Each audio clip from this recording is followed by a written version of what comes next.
What if the love story you thought was perfect turned into a chilling mystery?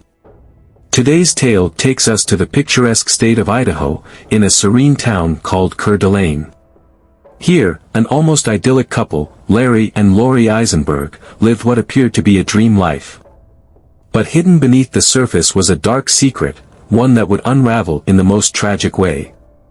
It was Tuesday, February 13, 2018, the day before Valentine's Day, a day filled with promise and love.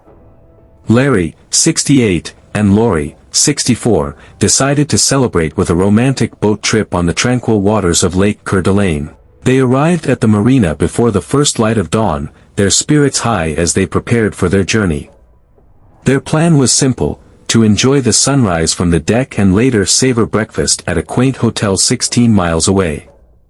As the first rays of sunlight kissed the horizon, the couple set off on the lake. Despite the bitter cold, the boat's heater soon filled the cabin with a cozy warmth. For a moment, everything seemed perfect.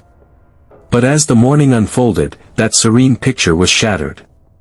At 10:23 a.m. Lori made a frantic call to emergency services. Her voice was trembling, her words barely coherent as she reported that her husband might have suffered a stroke and fallen overboard. She was distraught, repeating over and over that she couldn't find him. Rescue teams swiftly triangulated her location and rushed to the scene. Lori was found alone on the boat, wrapped in a blanket, shivering not just from the cold but from the terror of the moment. Tears streamed down her face as she tried to explain what had happened.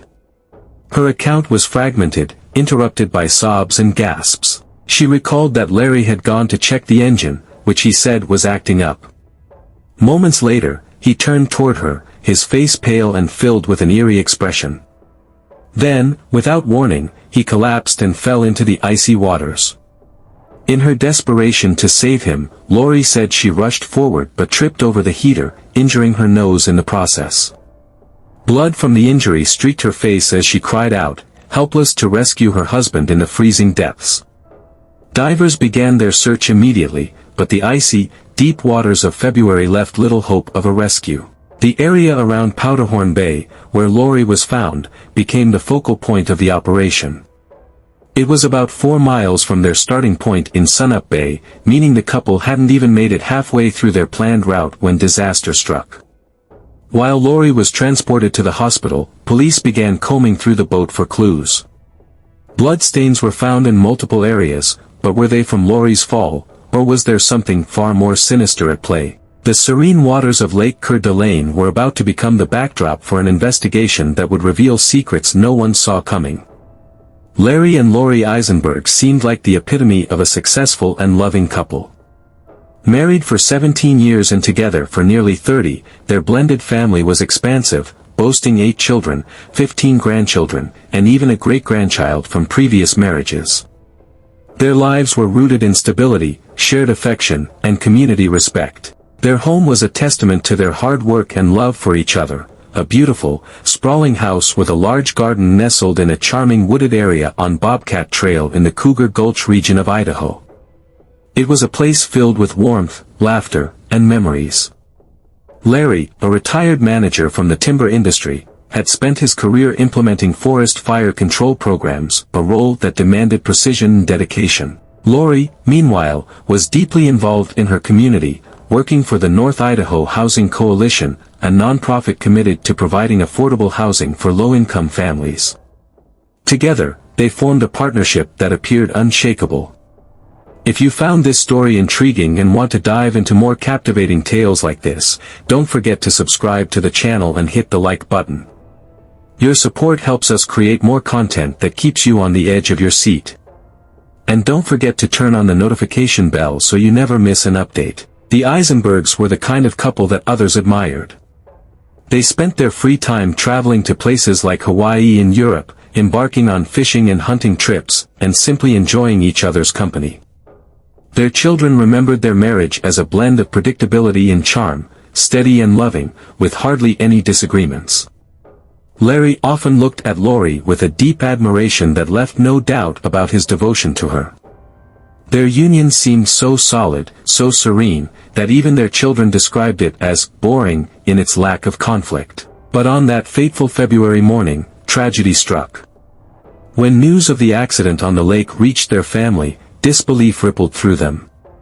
Only hours earlier, they had received a photo from Larry, capturing a breathtaking sunrise over the water.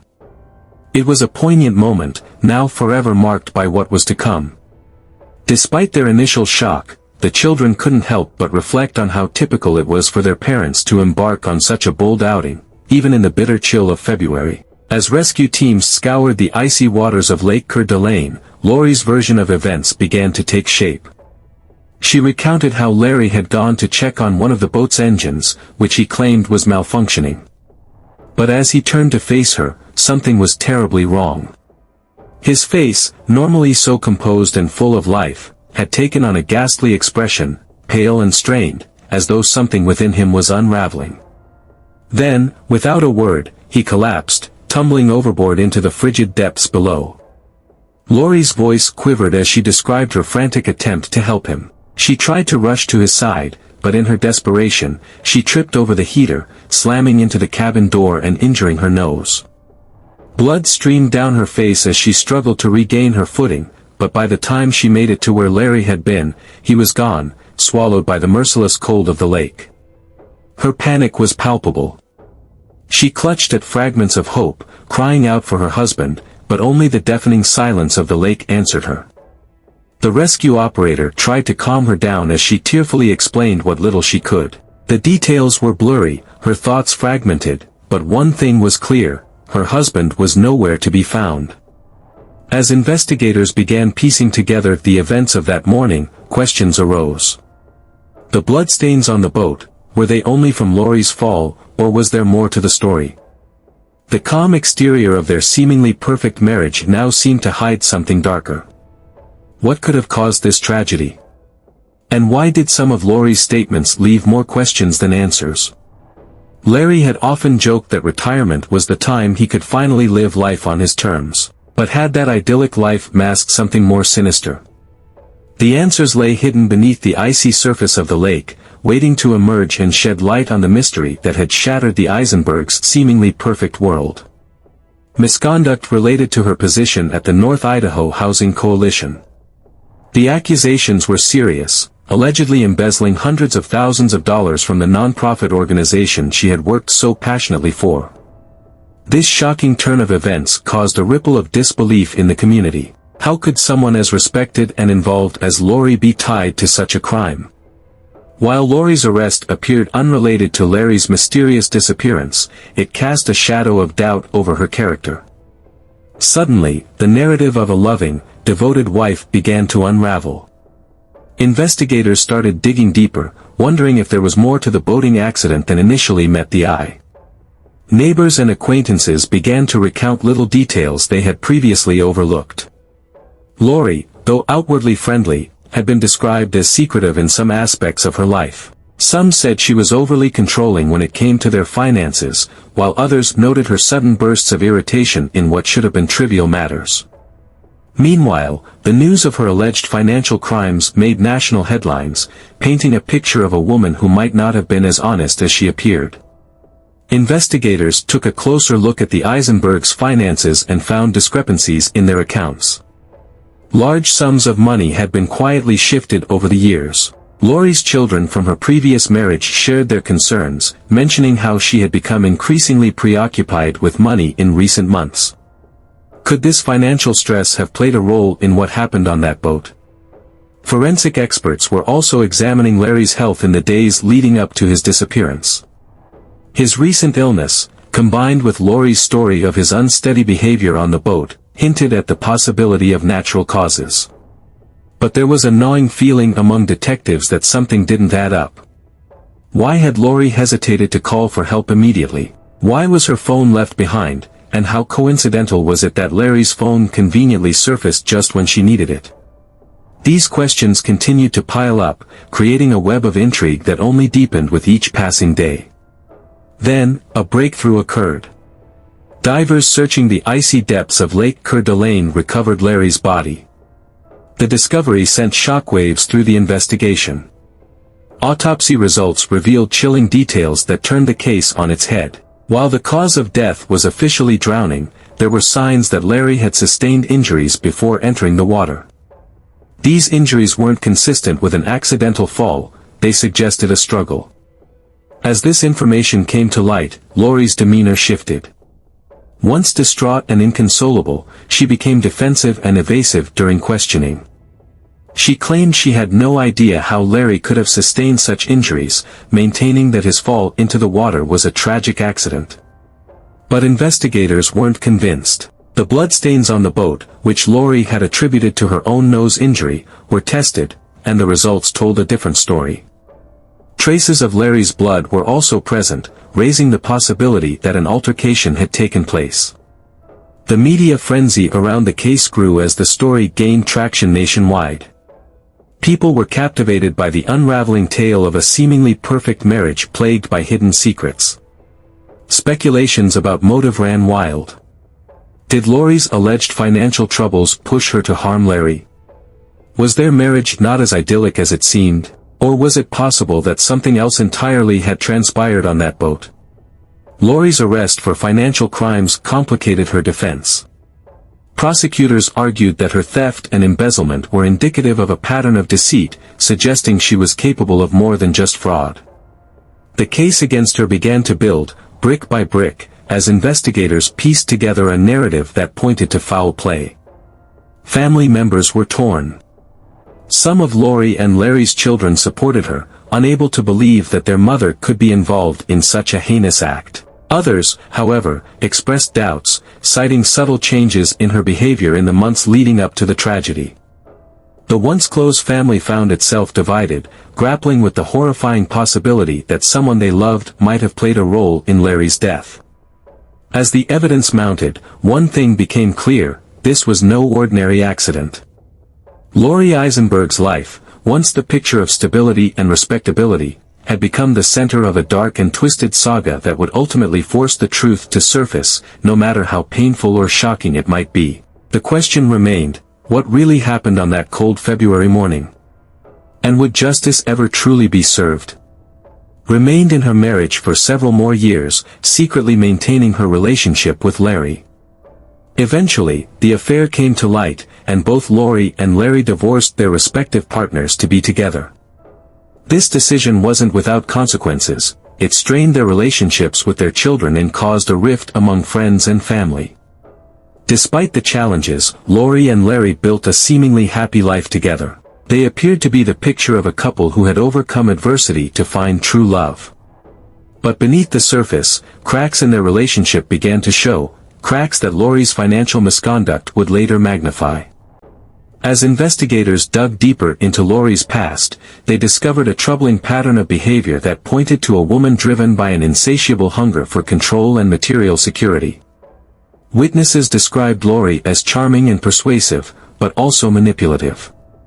She had a knack for making people believe in her, even when her actions didn't align with her words. Larry, ever the pragmatist, had grown increasingly concerned about Lori's spending habits in the months leading up to their final trip. Friends recalled how he'd confided in them about disagreements over finances. "I don't know where the money's going," he reportedly told a close friend. "But it feels like we're bleeding cash, and I can't seem to get a straight answer from her." The FBI's investigation revealed even more damning evidence. Lori hadn't just funneled money into her daughter's accounts, she'd also made significant withdrawals for personal luxuries. Lavish vacations, expensive jewelry, and even a new boat were among the items she'd purchased with stolen funds. The irony of using ill-gotten money to buy the very boat involved in Larry's disappearance was not lost on investigators. Meanwhile, forensic accountants combing through the couple's joint accounts found that Larry had attempted to set limits on their finances. He'd recently opened a separate savings account in his name alone, which contained a substantial amount of money. Lori's access to these funds was restricted, a move that reportedly angered her. Could this have been the tipping point? Did Larry's attempts to regain control over their finances spark a confrontation that spiraled out of control? As the investigation unfolded, Lori's daughters began to distance themselves from her. Once staunchly supportive, they now expressed shock and disbelief at the extent of her deceit. "We never knew what was really going on," one of her daughters said in a tearful interview. "She made us believe she was helping us out of love, but now it feels like we were just pawns in her scheme." The narrative surrounding Lori grew darker as witnesses came forward with unsettling accounts of her behavior. A former co-worker recalled how Lori had once boasted about her ability to turn any situation to her advantage. Another described her as calculating and always 3 steps ahead. These characterizations painted a stark contrast to the grieving widow Lori presented herself as in the days following Larry's disappearance. Then came a revelation that sent shockwaves through the case. Larry had updated his will just weeks before the boating trip. The changes were significant. He had removed Lori as the primary beneficiary and instead named his children from his first marriage. Lori was left with only a modest portion of his estate. This decision, while legal, suggested Larry had serious doubts about their relationship's stability. The updated will added a new layer of complexity to the case. Investigators now had a potential motive. If Lori knew about the changes, she might have seen Larry's death as a way to secure financial control before his plans could take effect. But proving this theory would require more than circumstantial evidence. The trial that followed was a media circus, with every twist and turn broadcast to a captivated audience. Lori's defense team painted her as a devoted wife wrongfully accused, while the prosecution methodically laid out a case built on inconsistencies, motive, and forensic evidence.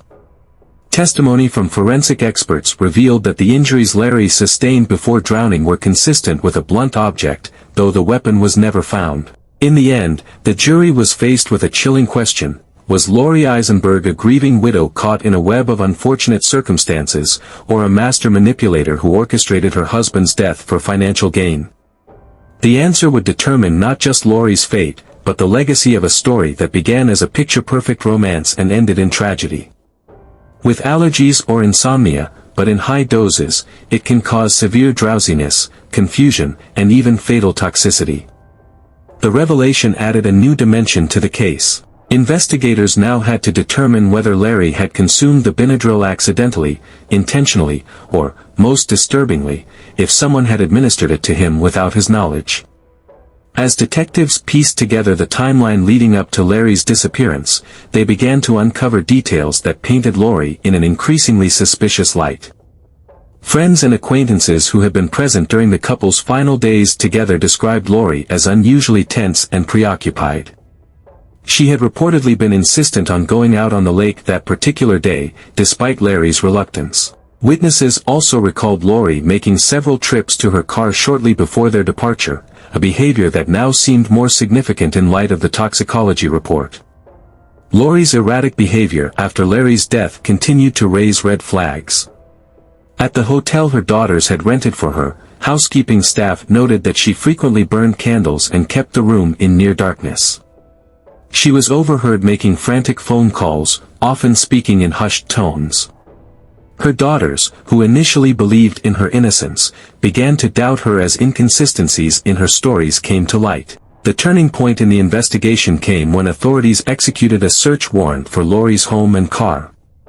In the trunk of her car, they discovered a small, empty vial labeled diphenhydramine, the active ingredient in Benadryl. Additionally, a receipt for a recent purchase of the medication was found crumpled in her purse. These discoveries, combined with her attempts to sell the house and move away, painted a damning picture. As pressure mounted, Lori's facade began to crumble. Her once confident demeanor gave way to visible cracks. During an interrogation, when asked directly about the Benadryl found in Larry's system, she faltered. "I don't know how it got there," she stammered, avoiding eye contact. "Maybe he took it himself. He had trouble sleeping sometimes." But Larry's children vehemently denied this claim. "Dad was meticulous about his health," his son stated. "He wouldn't even take an aspirin unless absolutely necessary." Investigators theorized that Lori may have mixed the Benadryl into Larry's drink to render him incapacitated.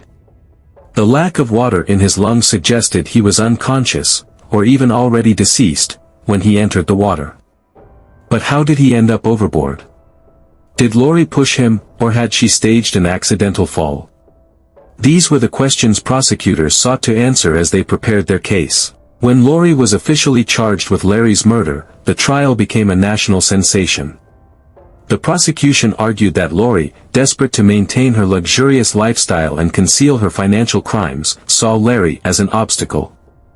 With his plans to adjust his will and his growing suspicion of her actions, he had become a liability. The defense, however, portrayed Lori as a loving wife who had been caught in a tragic misunderstanding. They claimed there was no concrete evidence linking her to Larry's death and that the Benadryl could have been ingested accidentally. "There's no proof Lori pushed him," her lawyer argued. "This is a case built on circumstantial evidence and speculation."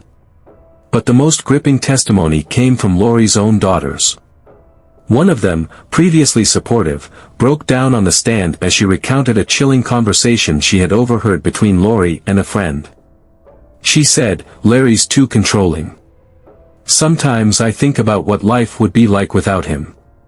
At the time, I didn't think she meant anything by it. But now, I'm not so sure." As the trial dragged on, the courtroom was packed daily, with spectators hanging on every word. The prosecution revealed records of Lori's suspicious financial transactions, including her attempts to transfer large sums of money to offshore accounts just days after Larry's disappearance. They also played a voicemail Larry had left for a friend shortly before the fateful trip. In it, he sounded anxious. "I think Lori's hiding something," he said. "I need to sort this out before it's too late." After weeks of testimony, the case was handed to the jury. The nation held its breath as they deliberated for 3 grueling days. When they returned, the verdict was announced, guilty of first-degree murder.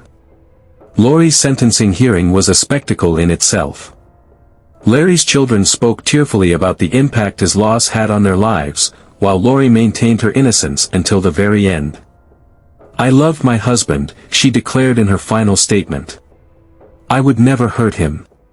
Despite her claims, Lori was sentenced to life in prison without the possibility of parole. As she was led away in handcuffs, the once poised and charismatic woman who had charmed her way through life now seemed small and defeated. Larry's death left a community shattered, a family fractured, and a chilling reminder of the darkness that can lurk beneath even the most seemingly perfect relationships. To this day, debates rage about whether Lori acted alone or if someone else played a part in the tragic events on that lake. But one thing is certain, the legacy of Larry's life, and the mystery of his untimely death, will not soon be forgotten. Heavily sedated would have rendered him incapable of swimming or even calling for help. The circumstances were harrowing, and as the evidence continued to mount, the narrative of that fateful day became increasingly sinister. Detectives decided to reconstruct the sequence of events to understand Lori's plan better. They surmised that Lori must have spiked Larry's juice before or during their time on the boat. The large dose of Benadryl would have caused him to feel drowsy and disoriented. Witnesses had reported seeing the couple laughing and chatting on the dock earlier, which likely meant Larry had no suspicion of what was to come. If you found this story intriguing and want to dive into more captivating tales like this, don't forget to subscribe to the channel and hit the like button. Your support helps us create more content that keeps you on the edge of your seat. And don't forget to turn on the notification bell so you never miss an update. As the drug took effect, Lori likely guided Larry to the boat's edge, perhaps under the guise of showing him something in the water. In his weakened state, it wouldn't have taken much effort to push him overboard. Once Larry was in the water, Lori likely sailed away, hoping that he would succumb to the effects of the drug before anyone could rescue him. By the time she called emergency services, it was too late. The juice bottle found in Lori's purse became a pivotal piece of evidence. Laboratory tests confirmed trace amounts of diphenhydramine residue inside. Furthermore, forensic analysts discovered that Lori's fingerprints were on the inside of the bottle's cap, a detail that suggested she had tampered with it. The combination of physical evidence and her increasingly erratic behavior painted a grim picture. Despite the overwhelming evidence, Lori maintained her innocence, insisting that Larry's death was a tragic accident. "I loved Larry," she sobbed during one of her interrogations. "He was my partner, my rock. Why would I ever want to hurt him?" But her tears did little to sway investigators or Larry's family, who were determined to see justice served. Larry's son took the stand during the trial, delivering a powerful statement about the man his father was. "He was a man of integrity," he said, voice cracking with emotion. "He didn't deserve this. No one does." As the trial unfolded, new details emerged about Lori's motives. Financial records revealed that Larry had recently expressed concerns about Lori's spending habits. He had been in the process of amending his will to protect his assets, which would have significantly reduced Lori's inheritance. This revelation gave prosecutors a compelling motive. Lori stood to lose everything if Larry followed through with his plans. The defense attempted to argue that the evidence was circumstantial, that there was no direct proof Lori had administered the drug or pushed Larry overboard. They painted her as a grieving widow who had made poor decisions under the weight of immense stress. But the prosecution countered with a chilling timeline, backed by phone records, receipts, and witness testimony. They revealed that Lori had purchased an unusually large amount of Benadryl just days before the boating trip. They also uncovered text messages in which Lori had complained to a close friend about Larry's controlling nature, hinting at her growing resentment. The most damning evidence, however, came from Lori's own words. In a recorded phone call with her daughter, played for the jury, Lori admitted to mixing something into Larry's drink to help him relax. Though she claimed it was harmless, the context and timing of the admission were impossible to ignore. The jury deliberated for 5 days, their decision weighted by the complexity of the case and the enormity of the accusations. When they finally returned with a verdict, the tension in the courtroom was palpable. Lori was found guilty of first-degree murder and tampering with evidence. The sentencing hearing was equally dramatic. Larry's children delivered heartfelt statements, speaking about the void their father's death had left in their lives. Lori, however, remained stoic, her expression unreadable as the judge handed down a life sentence without the possibility of parole. Even after her conviction, questions lingered about the full extent of Lori's actions. Had she planned the murder entirely on her own, or had someone else been involved in the cover-up? Investigators suspected that Lori's manipulative tendencies may have extended to other accomplices, though no concrete evidence ever emerged. In the years since Lori's trial, the story of Larry's death has become a cautionary tale, a grim reminder of how greed and deceit can destroy lives. For Larry's family, the verdict brought a measure of closure, though the pain of losing him remains. And as for Lori, her legacy is one of betrayal, a stark contrast to the glamorous life she once led. In the end, her quest for wealth and control cost her everything, her freedom, her family, and the love of the man who had trusted her most. This case leaves us with a haunting reminder of the darkness that can hide behind a seemingly ordinary facade. Lori's final words painted a grim picture of guilt and despair, but questions still linger.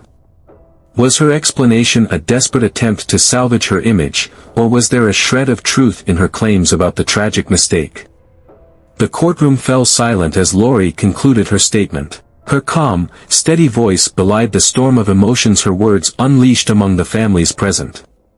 Larry's children, visibly shaken, clutched onto one another, their grief palpable. For them, the sentencing was not just about justice, it was a moment to reclaim their father's memory from the shadows of betrayal and deceit. The media coverage of the case was relentless. Headlines painted Lori as a master manipulator, a woman whose web of lies unraveled with catastrophic consequences. Investigators' findings about her meticulous planning only deepened the public's fascination with the story. From internet searches about drowning to the suspicious timing of her will amendments, every detail pointed to a cold, calculated mind. Yet, her courtroom tears told a story of regret, a complexity that kept the world divided on whether she was a villain or a tragic figure consumed by her own mistakes. Meanwhile, Larry's voice, immortalized in the live photo, became an eerie symbol of the case. The chilling realization that it captured his final moments weighed heavily on everyone who heard it. Was it a cry for help? A testament to his love for life? These questions haunted the minds of all who followed the trial. Months later, documentaries and podcasts dissected every angle of the story. Experts debated Laurie's psychological state, her motives, and the plausibility of her version of events. Some theorized that her confession was a strategic move to elicit sympathy and secure parole. Others believed her narrative of an accidental tragedy, citing her daughter's testimony about her deteriorating mental health in the months leading up to the incident. In prison, Laurie's life took a new turn. She reportedly began counseling other inmates, a move that some saw as an attempt at redemption. However, for Larry's children, no act of penance could erase the pain of losing their father in such a cruel and senseless manner. They channeled their grief into advocacy, raising awareness about financial abuse and its devastating ripple effects. The case remains a topic of endless intrigue, a cautionary tale of deceit, greed, and the tragic consequences of choices driven by desperation. As the years pass, the echoes of Larry's life, and the questions surrounding his death, linger, reminding us of the thin line between love and betrayal.